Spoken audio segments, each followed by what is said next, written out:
Hi guys, Greg at Best Choice Trailers. Today I wanted to take you for a walk around one of our more common trailers here.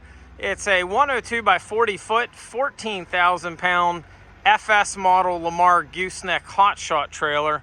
This particular unit's very common because it's ideal for a non-CDL hotshot rig. We do stock this a few different ways. Shown here would be a 40 foot, which is going to have a 35 foot wood deck with a 5 foot dovetail and flip over ramp. In the 40 foot variety, we actually do more of these in a straight deck than the full width ramps. Few reasons for that. One of them would be the sliding ramps do save some weight. But we stock these in a 40, 36, and a 30 foot length. Let's take you for a walk around this trailer, show you all the standard features. Now, other than the full width ramps at the rear, everything else you see here pretty well is going to be standard equipment. So this unit is equipped with the traditional 2 5/16 inch gooseneck coupler. It's going to have the blue Arctic cold weather wiring harness cord.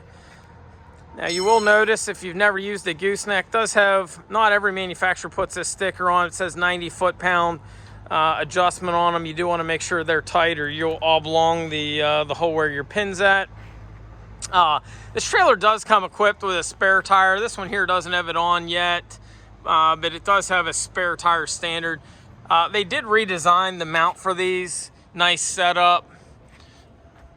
Of course, this trailer is built fairly heavy due to the length being 40 foot. It's got a 12-inch I-beam frame, and then that frame also continues up the neck and out to your coupler.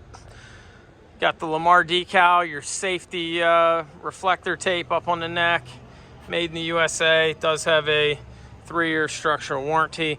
Notice this particular trailer has dual jacks, 12,000 pound static, 10,000 pound lift. That is per jack. Some folks say, is that going to be enough every once in a while? That would be 20 to 24,000 pound a jack. Pin weight, for what it's worth on a gooseneck, generally we estimate 22%. On this particular trailer, that's going to end up being a very conservative number. General thumb that we use anyway, that seems to be very accurate, would be 1% per foot from the coupler to the first axle. On a 40 foot trailer, you've got a pretty good distance there. I'm going to guess maybe 33 feet, give or take. So pin weight's probably going to be more like 33 on this, even though, again, for quick estimation purposes, we might use 22. Going back to estimation purposes, I suppose, one thing a lot of guys are going to want to know on this is what can it haul weight-wise. This trailer, depending on how it's equipped, is going to weigh probably 72 to 7,600 pounds roughly. This one here probably at the upper end because of the full-width ramps, slide-in ramps, you're going to save a few hundred pounds. We'll use the 75 for quick math. You're going to get roughly the 33% pin weight. This trailer's built as a 14,000 GVW. So assuming you've got I'll say a capable truck, ideal truck would be a 1-ton single wheel. You're going to pick up about 33% of 14,000 pound, which is going to get you about 4,000 pound on the pin. And you're going to get somewhere, I'll say 6,500 to maybe 7,000 pound on the deck, depending on the configuration. You're going to be able to payload somewhere probably just a touch north of 10,000, maybe as high as 11,000 pounds. And again, for non-CDL hotshot, that's going to be about the upper end. You go to CDL, tandem duals, we're going to get up probably in the 16 to 18, 20,000 pound available payload. So going back to the 12-inch beam I was telling you about earlier, you see the heavier beam in the neck. Again, this is a 12-inch beam underneath. So typically a 12-inch beam is going to be a 14 foot-pound. Some manufacturers on tandem duals only use a 12-inch 16 foot-pound. Lamar on tandem duals, meaning 8 tires, is going to be a 12-inch 19 foot-pound. Now, I recognize this is only 4 tires, so this would be a tandem axle single wheel. But because of the length, over 36 foot length, Lamar's going to actually use the same beam on this. So this is a 12-inch 19 foot-pound mainframe. So again, a lot in the industry are going to use a 12-inch 14 foot-pound. This is going to be a 12-inch 19 foot-pound. Now, a couple other things you see underneath here, you see what's called an underframe bridge. That's going to be standard 30 foot and up. So the heavier mainframe beam is 36 and up, gets the 19 foot-pound. The underframe bridge starts at 30 and goes up to 40 foot. So that is designed, if you have a heavy point load, they used all your available payload in a fairly small area. Let's say a 3x3 square piece of steel, for instance, something heavy and concentrated. That underframe bridge is designed to help spread the weight or spread the load. Be similar to a semi-rig. A lot of times you get a weight rating, but then you also get a weight rating in a certain size area. So anyway, that's your underframe bridge. And then if you stick your head all the way underneath, if you see the piece of round at the center there, that's a torque tube. Torque tube's 6-inch round, kind of resembles like a well casing or similar. That's about a 15 foot-pound piece of steel. That is designed to help keep from racking and twisting on a longer trailer like this. You don't want it to be twisting up, causing issues down the road. So again, that's basically a 6-inch round, 15 foot-pound piece of tube going down to help keep the trailer from twisting up when you get down the road. Also 16-inch on center on the cross member. They are 3-inch structural channel cross members. Sometimes in the industry you'll see a formed steel. This is all going to be structural channel. Side rail for tie downs, you've got a rub rail continuous going all the way down the length of the trailer. It's also a 3/8, not a 1/4-inch rub rail. You've got stake pockets on roughly a 2-foot center. And then in between your stake pockets, you've got your pipe spools. So lots of tie downs going down the side. Of course, you've got your reflector tape. If you look, a lot of times you only see bullet lights or indicator lights, front, back, and then maybe on a 40 you're going to get a mid marker. But there's extra lights here. If you look in front of the mid marker, you've got bullet, bullet, bullet. There's quite a few different lights. If you're one of those guys that likes to be seen, this definitely has more than the, I'll say, required number of lights. As far as access up on the deck here, we've got side steps. Those are on both sides. Another feature we like, going from the vertical out to the outer rail, you've got a gusset. You've got the same gusset going from the vertical to the horizontal on the neck. Full width toolbox. It's nice. It goes all the way out.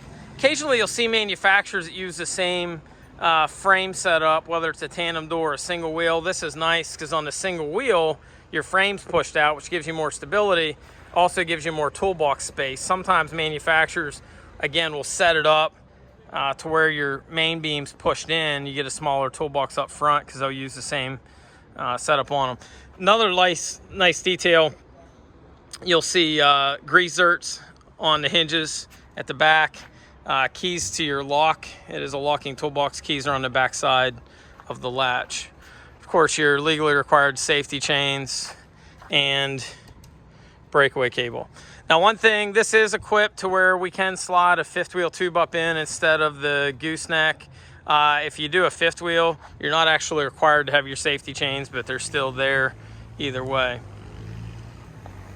2x8 treated decking.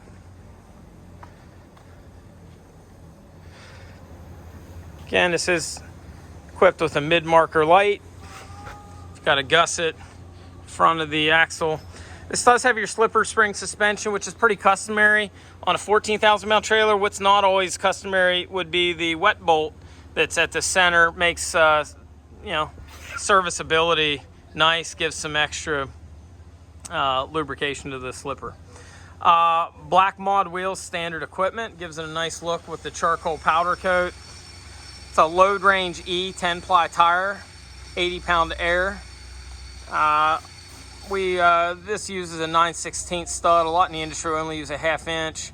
7/8 inch on your lug nuts. They take 90 to 120 foot-pound of torque for service. Come back to the back again. We said this is a 40. It's going to be 35 foot of flat, 5 foot dovetail with 5 foot flip over ramps. One nice thing about these ramps, not all of them are sprung both ways. These are, makes it nice. Doesn't matter if you're coming down or going up. Either way, it's something manageable by even, I'll say, kids or small adults. You're only required to have one set of stop turn tails. This actually has two. It actually has an extra marker at the back as well. Just some of the features we like about Lamar, going above, I'll say, the bare minimum on these things. Another nice detail in the full width ramps. Not only is it level out to give you a flat 40 foot, but it's a solid tread plate at the back. Nothing's going to fall down through. It does have bars back here that if you want to stand the ramp up, you can do so. So again, makes it nice. You can use all 40 foot. If you want to pull these pins, stand it in the upright position, basically you would go here, stand it up, put it in the other pin setting, and it'll allow you to do so. So again, this trailer is powder coated. I made mention to earlier. We do these with the charcoal gray powder coat. Just gives it a nice look. Another detail at the rear of the trailer here I'll point out. This has a 4x8 tubular bumper. Sometimes they're just formed or channel. A little bit heavier in that area. It makes it nice if you ever drag the back end of the trailer, which certainly is going to happen on a 40 footer. Your wiring's more protected. Traditional self-cleaning dovetail. So it's got self-cleaning cleats. If you have mud or whatnot on a piece of equipment, it's going to clean that off. Bearings on these are using the Easy Lube hubs, which are easily maintenance. Simply pull that black cap off.